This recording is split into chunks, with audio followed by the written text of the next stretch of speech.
J'ai adoré mon expérience. J'ai rencontré 2 personnes jusqu'à maintenant.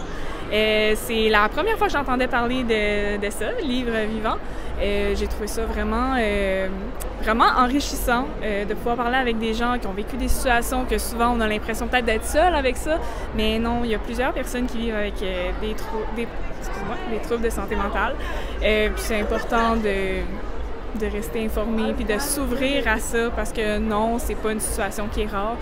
Plutôt, il y a une personne qui me disait que c'est une personne sur 3 à peu près, donc c'est important qu'on s'ouvre à ces réalités-là.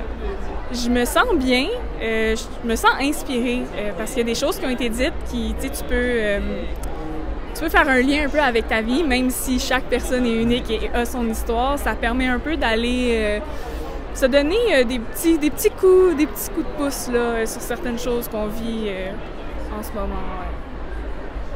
Vous n'aviez jamais entendu parler de ce concept qui vient du Danemark au départ. Est-ce que éventuellement la parole, vous travaillez dans les communications, vous me disiez quelle place elle a aujourd'hui la parole dans la société? Est-ce qu'on est plus à l'écoute justement de ce genre de rencontres? Est-ce que vous pensez que c'est un bon momentum?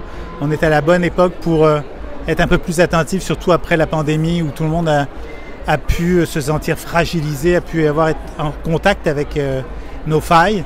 Est-ce que vous pensez que la parole est quelque chose d'important encore aujourd'hui? Certainement que la parole est importante, ça, il n'y a pas de doute pour moi. Je crois que ce qui est intéressant avec la parole, c'est que, surtout dernièrement, avec les réseaux sociaux et tout, on parle, on lit, on écoute, mais est-ce qu'on prend vraiment le temps de comprendre ce qui est dit? Est-ce qu'on prend le temps d'être entendu aussi? Parce que c'est bien beau dire, mais faut être écouté pour que ça serve à quelque chose.